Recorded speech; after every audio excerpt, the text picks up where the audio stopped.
Programa Viva com Mais Saúde. Patrocínio: Morelli Ortodontia, Unimed Sorocaba e Unip Sorocaba.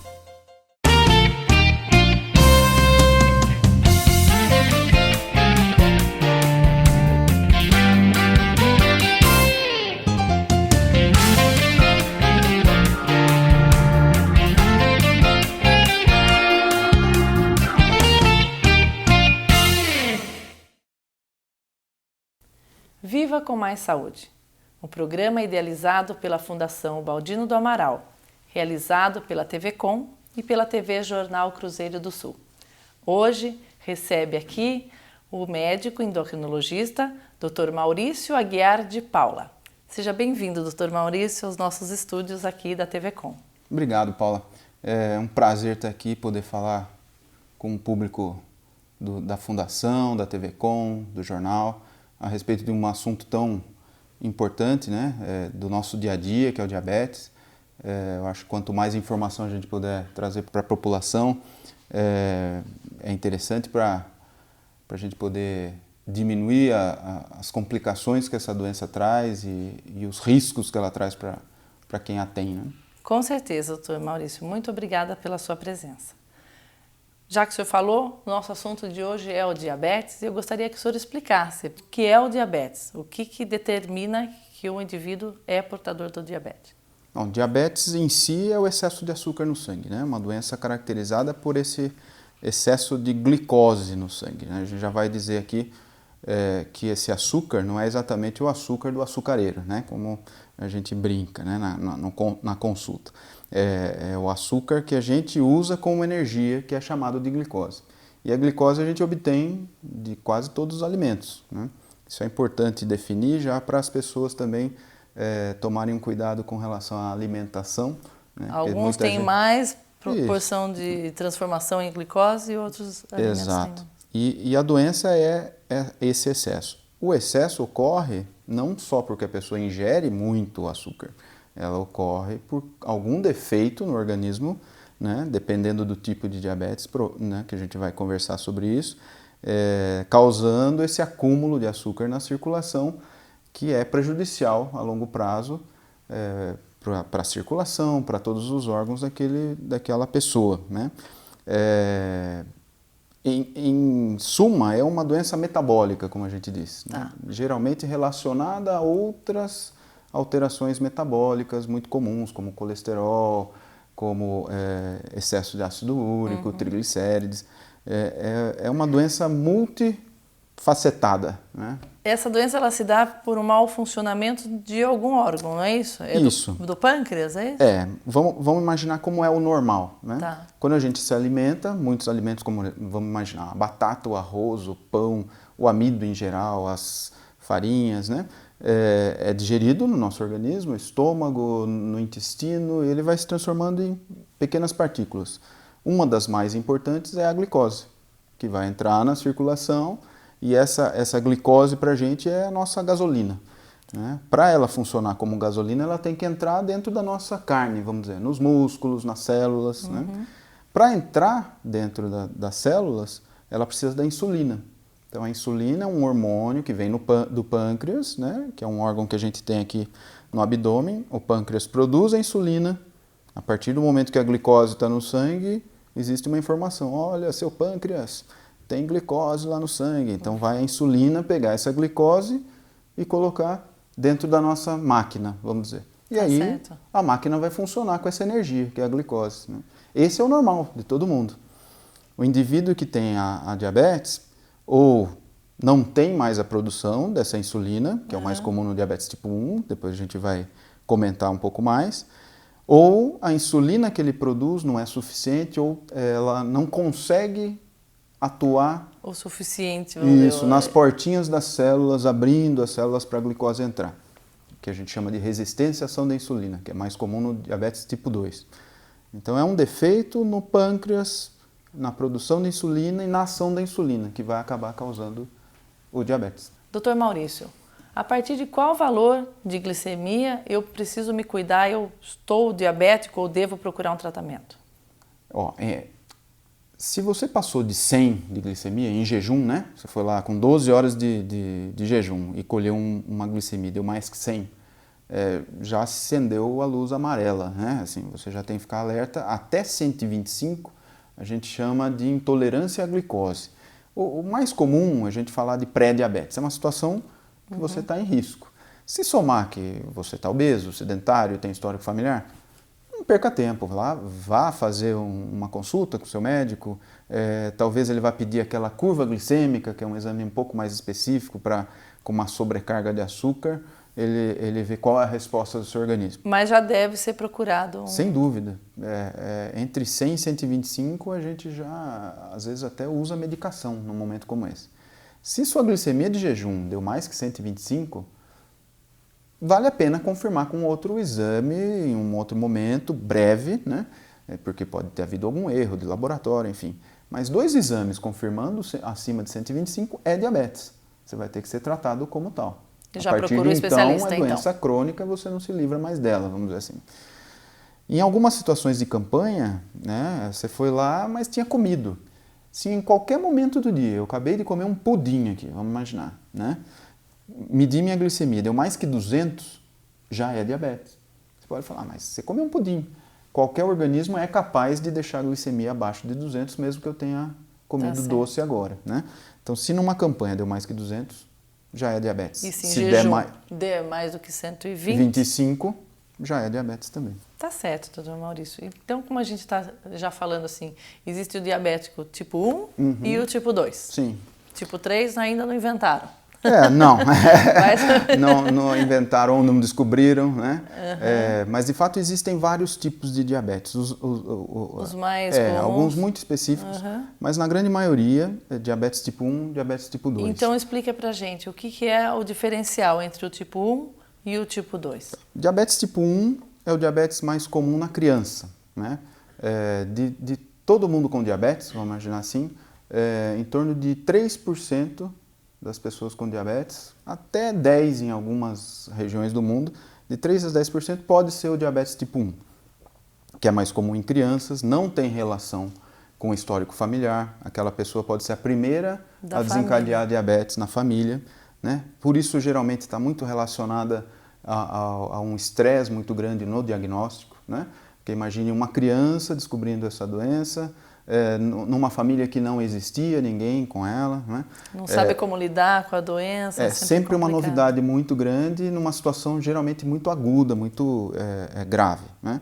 Esse é o diabetes tipo 1, que ocorre normalmente por uma agressão que o pâncreas sofreu pelo próprio organismo. Às vezes a gente cria situações no organismo da gente que a gente se agride, né? Por exemplo, uma doença autoimune, como a gente chama, né? Doenças de tireoide são normalmente doenças autoimunes. A gente cria anticorpo contra a tireoide não funciona direito, ela não produz o hormônio que deveria, a gente desencadeou aquela doença. Essa criança que desenvolve diabetes tipo 1 pode ter produzido um anticorpo contra o pâncreas, justamente contra aquela célula que faz a insulina, e essa célula morre, ela para de fazer insulina. Entendi. De um dia para o outro, vamos dizer, né? Num período muito curto, ela que antes produzia insulina automaticamente para de produzir. Então o tipo 1 ele se dá, vamos dizer assim, de repente. Isso, de uma forma muito rápida e aguda. E geralmente com muitos sintomas. Entre a infância e a adolescência. Isso, o normal é crianças e adolescentes. Pode acontecer de um adulto jovem desencadear diabetes tipo 1, né? Que a gente poderia chamar de diabetes tipo 1 tardio, que a gente até às vezes fala para o paciente que foi uma bênção, talvez, né? Não ter ocorrido isso antes. Tá certo. Né? Ele provavelmente poderia ter desenvolvido isso na infância e foi só desenvolver lá aos 20 anos. Mas a grande maioria vai desencadear essa doença na infância. Quais são os sintomas do diabetes tipo 1? Como que a gente nota que uma criança, um adolescente ou que um indivíduo se tornou diabético? Isso é muito importante porque assim, entre o tipo 1 e o tipo 2, normalmente o diagnóstico do diabetes tipo 1 vem com muitos sintomas precedendo esse diagnóstico. A criança perde peso abruptamente, ela começa a ter muita sede, começa a urinar demais, ter que levantar à noite para urinar, beber água, começa a ficar fraca, cansada, qualquer esforço já é Já é um cansaço. E criança a gente conhece, né? Criança é ativa, criança está agitada, de repente ela está mais amuadinha, está mais paradinha. São sintomas do diabetes, né? Que está se instalando. E normalmente isso tende a ir piorando, inclusive em algumas situações crianças descobrem diabetes já em coma diabético, né? Num pronto-socorro, chega com falta de ar, com vômito, muito grande, com dificuldade respiratória. E isso é bem característico de uma situação que chama cetoacidose diabética, que é geralmente o que ocorre no tipo 1 no diagnóstico. Sintoma de diabetes é muito raro, né? A gente brinca até que é uma doença traiçoeira porque não dá tanto sintoma. Então, essa pessoa que descobriu diabetes dessa maneira, ela jamais vai poder esperar que ela tenha novamente sintomas como esse para alertar que ela, olha, minha glicemia está piorando, né? Não pode chegar nesse ponto de ter esse mal-estar dessa forma. Existe um valor de glicemia que a gente pode conviver, que já é ruim para o nosso organismo, e a gente não vai ter sintoma nenhum. Para ficar bem claro isso, o diabético tipo 1, por exemplo, que começa a urinar mais, né? Ele começa a urinar mais porque com 180 de açúcar no sangue, a gente já começa a eliminar açúcar pela urina. Então, como a gente não pode fazer xixi em pó, né? O corpo elimina a água junto, né? Então ele começa a fazer muito xixi, porque ele está eliminando aquele açúcar junto. Entendi. Aí desidrata, tem que beber muita água. Esse é o processo beber água. E passa muita fome, porque aquele açúcar que era para estar na maquininha não está sendo eliminado. Então a criança tem muita fome, e também tem o cansaço porque não tem energia. Do açúcar. Esse é o tipo 1, é bem clássico e a partir daquele momento precisa tomar insulina. Tá certo. O tipo 2 é tipo diferente. 2. Tipo 2 é o adulto, né? É o sujeito que tem fatores de risco para isso, né? É uma doença epidêmica hoje em dia, no mundo todo existe uma preocupação muito grande com a evolução do diabetes, né? Que está intimamente ligada com a evolução da obesidade, dos hábitos. Com a evolução dos maus hábitos, né? Vamos chamar assim, que seriam vícios, né? Certo. Porque se fossem bons seriam hábitos, né? Sedentarismo, obesidade, excesso de ingesta de gordura, de álcool, né? O próprio fumo, tudo isso carregado com a genética, né? Então, meu pai diabético, minha mãe, meu avô, né? Tudo isso podendo desencadear um processo que é mais lento, é insidioso, mas a longo prazo vai causando uma dificuldade em que a insulina comece a trabalhar. Mas ela vai aos poucos. Ela vai se instalando aos poucos. Esse é o grande, vamos dizer, pulo do gato, né? Se é uma doença que se instala aos poucos, por que esperar lá na frente chegar no diagnóstico? Limite máximo da doença? O que todas as sociedades de diabetes têm brigado no mundo todo é trabalhar quanto mais cedo nesse indivíduo de risco, né? Então, sujeito obeso, que tem histórico familiar, está próximo aos 40, tentar mudar os hábitos, né? Eu acho que a campanha da Fundação tem tudo a ver com isso, né? Viva com mais saúde. Exatamente. Se você se alimentar bem, se você procurar fazer uma atividade física, você não precisa virar atleta, né? Fazer uma atividade física regular, diária, tentar ter um pouco menos de estresse, né?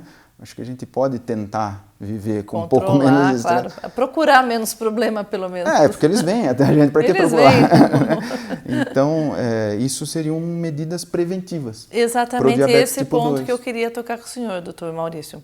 O que se pode prevenir, por exemplo? O tipo 1, que é uma doença que se instala repentinamente, sem avisos prévios. Sim, Existe como prevenir o diabetes tipo 1? Não, justamente por ser uma situação imprevisível. Né? Tá, mas o tipo 2, como o senhor disse que é a doença dos maus hábitos, vamos dizer assim, dá para prevenir. Sim. Pessoas com fator de risco, pessoas que estão em obesidade, pessoas que estão sedentárias, se elas deixarem de ser, existem números comprovando isso. Se o indivíduo é sedentário e deixa de ser sedentário, que basta você caminhar meia hora por dia, por exemplo, e você já deixou de ser sedentário, você diminui em 30%, pelo menos, o risco de desencadear diabetes. Isso é uma atitude preventiva sem custo. Simples de ser tomada. Simples, não é?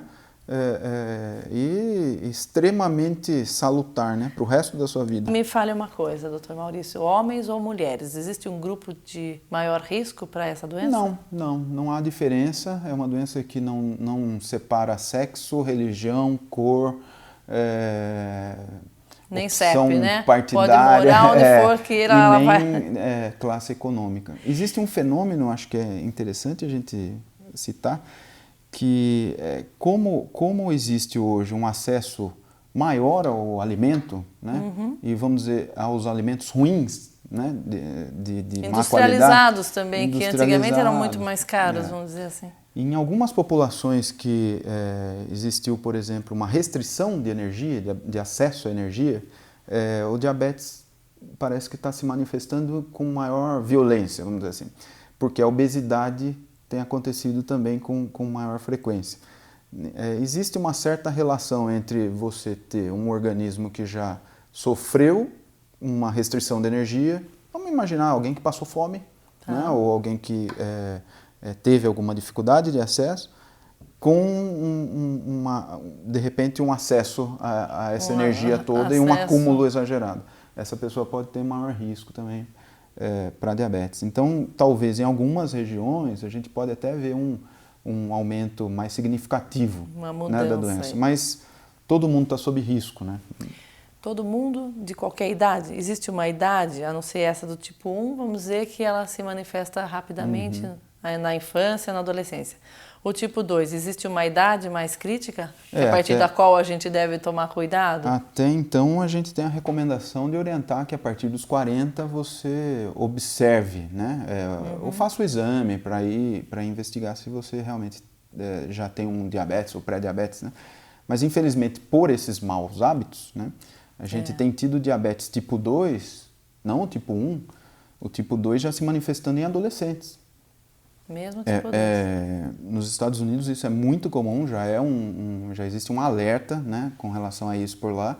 Aqui a gente já está começando a ter que enfrentar essa situação por conta de videogame, internet, batata frita, né, hambúrguer, e essa vida que a criança leva hoje, né? Falta de segurança, enfim, vários motivos a gente está deixando as crianças dentro de casa, sedentárias e comendo, né? E as crianças não eram sedentárias, não é para ser, né? É para brincar, é para se uma movimentar. pipa, né? Jogar uma bola.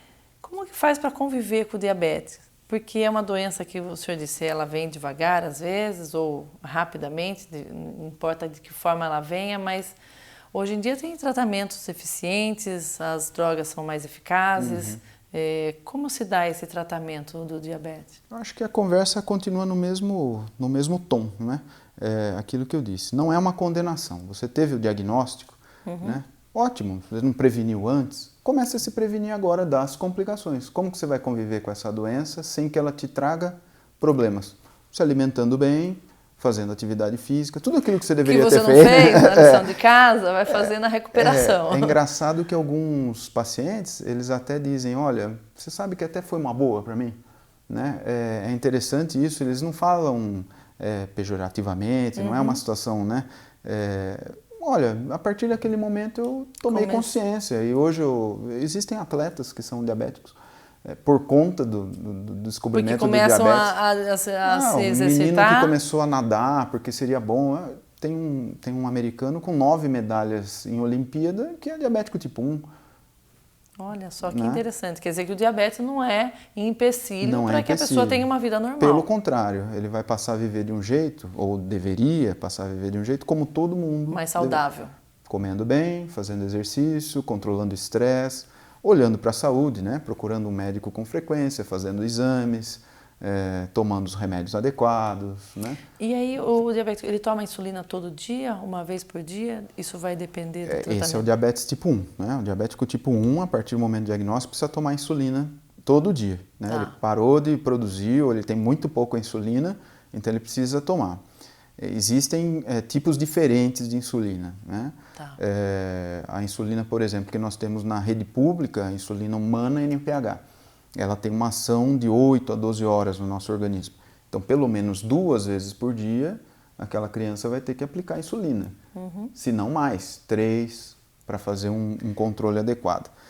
Existem algumas insulinas que têm ação muito rápida. Eu já ouvi falar, tem a insulina rápida. Você come e já toma a insulina imediatamente? Normalmente essa insulina é feita para ser utilizada ou em situações de urgência, que a gente está ali num pronto-socorro e precisa controlar aquele diabetes muito rápido. A insulina rápida.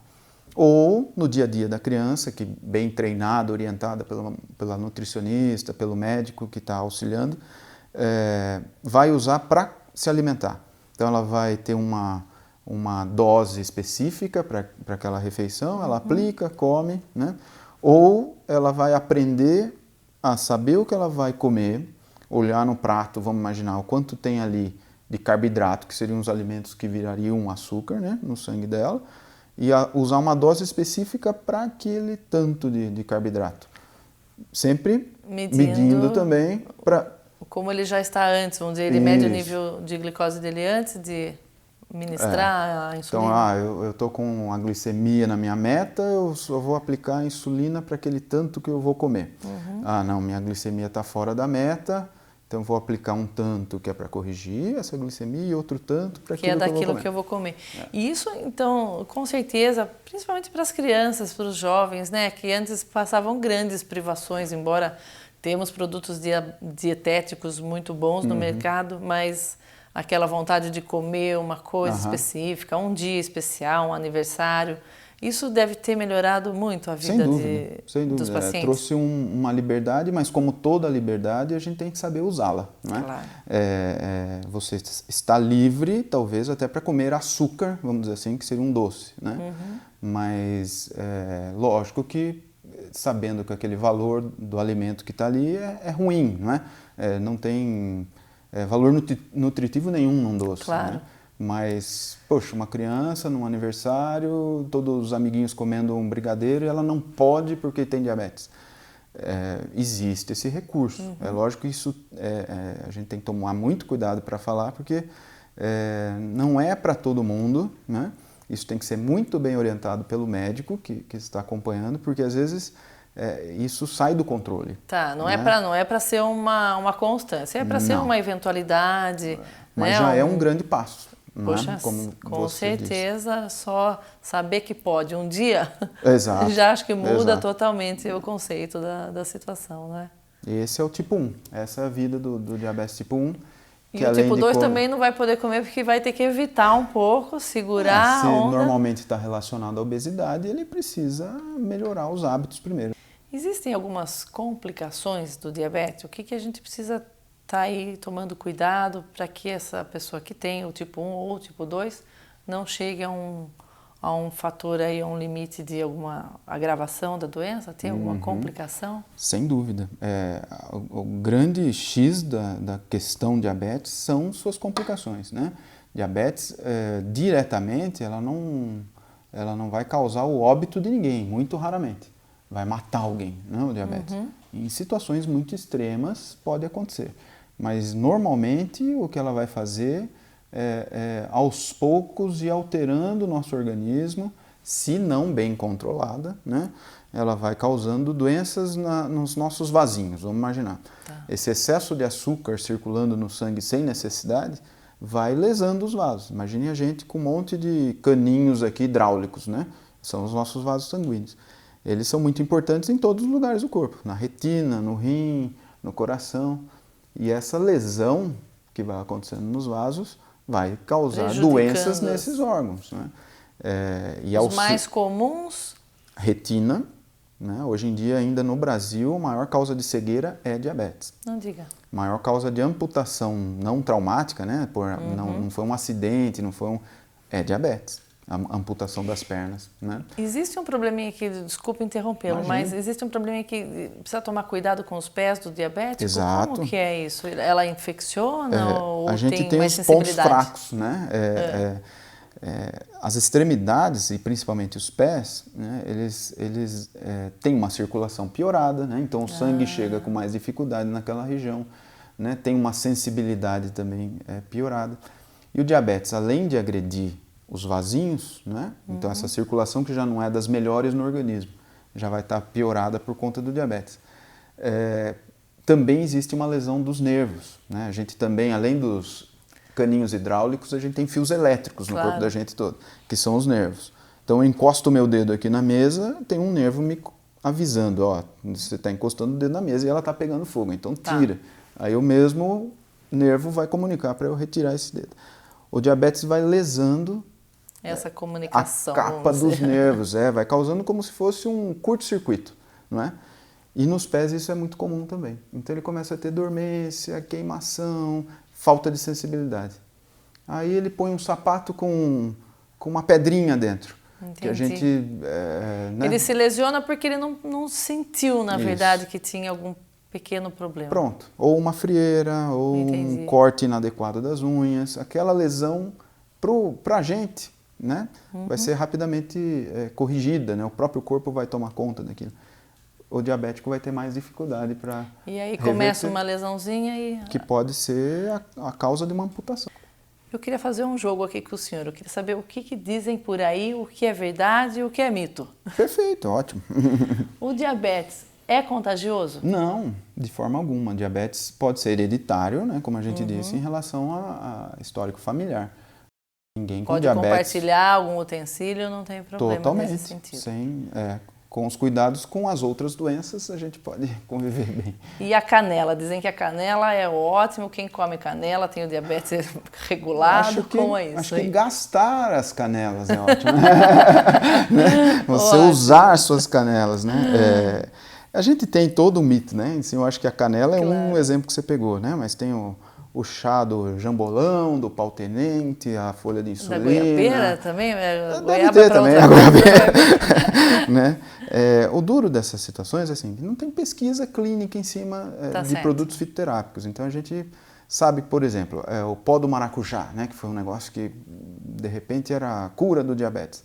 A gente sabe que é uma substância que no intestino diminui a absorção do açúcar. Ela tem realmente ali essa função. Então, facilita para o organismo lidar com o açúcar. Não que o açúcar não vai entrar, mas vai diminuir a absorção. Então descobriram aquela função específica. Mas não é a cura. Né? Claro. Então, acho que voltando até um pouco em relação ao tratamento, que a gente falou da insulina, mas o diabetes tipo 2 hoje tem tratamentos muito avançados. Hoje a gente está vivendo um momento interessante em diabetes com várias medicações via orais, né, para o diabetes tipo 2, com muito sucesso. Então, se tem coisa testada e aprovada... Porque o diabético tipo 2 ele vai tratar com outro tipo de medicamento que não a insulina. Que não a insulina. Então, ele pode até vir a necessitar de insulina. Mas, no início, alguns medicamentos prolongam a vida daquele pâncreas, ele consegue ter uma produção de insulina adequada com aqueles medicamentos e a associação da dieta, enfim... os fitoterápicos, talvez, né, as plantas, possam ser usadas em cunho de fé, né, de achar que aquilo pode ajudar, use, mas não deixe de usar o resto. Né? As pessoas às vezes costumam dizer que a pessoa vicia na insulina. Como que é? Isso é uma situação bem complicada para a gente, principalmente em tipo 2, quando a gente sugere o uso de insulina. Né? Existe um preconceito contra a insulina.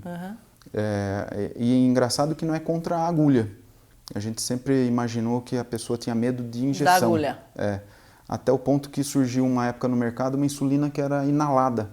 Mas se a gente falava aquela insulina, a pessoa tinha medo de usar da mesma maneira. Porque ela acha que ela vai viciar na insulina. Ou vai viciar, ou meu pai, quando começou a usar, perdeu a perna, perdeu a vista, porque era deixado para usar numa situação muito tardia.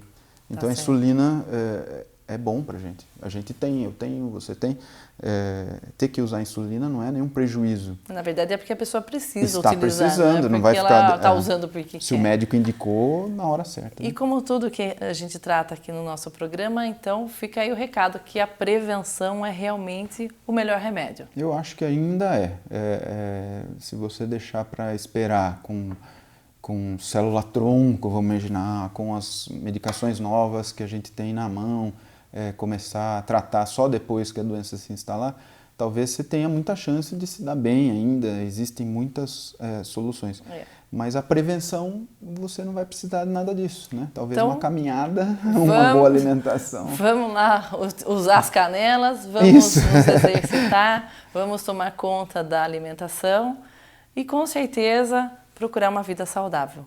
Muito obrigada, Dr. Maurício, pela sua grande ilustração aqui. O senhor apresentou coisas muito interessantes. Muito obrigada pela sua presença. Imagina, disponho. Acho que eu que tenho que agradecer, porque é um espaço importante para a gente, né? A gente fica ali todo dia com um paciente falando tudo isso, né? Acho que num momento como esse a gente tem a oportunidade de falar para tanta gente de repente, o que a gente não consegue ali no dia a dia. E que isso se replique, né? Eu acho que quem puder pegar essa informação e transformar em outra dentro de casa, nos seus amigos, eu acho que isso tem que ser uma corrente do bem, né? Com certeza. A gente joga tantas correntes ruins. É o nosso trabalho aqui. Ótimo. E se você tiver a oportunidade de fazer um teste de insulina, faz o furinho no dedinho. De glicemia. Tem né? de glicemia. Pode fazer esse teste na rede pública, nas campanhas Exato. que as prefeituras fazem. Utilize-se desse recurso, porque o quanto antes você tiver consciência disso, com certeza melhor vai ser o seu tratamento. Obrigada, Dr. Maurício, e viva com mais saúde.